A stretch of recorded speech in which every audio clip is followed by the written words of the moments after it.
നമസ്കാരം. സിറ്റി ന്യൂസിലേക്ക് സ്വാഗതം. NCP മുന്നണി മാറ്റം സംബന്ധിച്ച് ഒരു ചർച്ചയും നടന്നിട്ടില്ലെന്ന് AK ശശീന്ദ്രൻ. പ്രചരിക്കുന്നത് അഭ്യൂഹങ്ങൾ മാത്രമാണ്. യോഗങ്ങളിൽ അഭിപ്രായം വന്നോ എന്ന കാര്യം അറിയില്ല. യോഗത്തിൽ പങ്കെടുക്കാതിരുന്നത് തികച്ചും വ്യക്തിപരമായ കാര്യമെന്നും AK ശശീന്ദ്രൻ.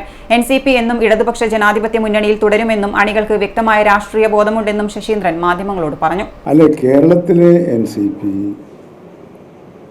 ഇടതുപക്ഷ ജനാധിപത്യ മുന്നണിയോടൊപ്പം നിൽക്കുമെന്ന് ആവർത്തിച്ച് ഉറപ്പാക്കുക പ്രഖ്യാപിക്കുക മാത്രമല്ല, 80 മുതൽ ഞങ്ങളോട് തുടങ്ങിയതാണല്ലോ.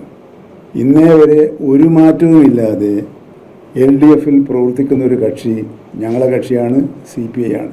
ബാക്കി എല്ലാ കക്ഷികളും പരസ്പരം പല ഘട്ടങ്ങളിലും മാറിയിട്ടുണ്ട്. ഒരു മാറ്റവുമില്ലാതെ LDF തുടങ്ങുന്ന കക്ഷി ഞങ്ങളതാണ്. അതുകൊണ്ട് അതെല്ലാം അഭ്യൂഹങ്ങളാണ്. ചിലപ്പോൾ നിങ്ങൾ ചോദിച്ച പോലെ ആരെങ്കിലും ചോദിച്ചിട്ടുണ്ടാവും. അതെന്താണെന്ന് എനിക്കല്ല. യോഗത്തിൽ പങ്കെടുത്തവർക്കേ അതറിയുള്ളൂ. ഞാൻ ആ യോഗത്തിൽ പങ്കെടുത്തിട്ടില്ല. പങ്കെടുക്കാതെ പങ്കെടുക്കേണ്ട ആളില്ലാത്തതുകൊണ്ട് ആ യോഗത്തിൽ ഞാനല്ല പങ്കെടുക്കേണ്ടത്. അതുകൊണ്ട് ഞാൻ പങ്കെടുത്തില്ല എന്ന് മാത്രമേ. അല്ലാതെ പ്രതിഷേധ സൂചകമായി പങ്കെടുക്കാതിരുന്നൊന്നുമല്ല.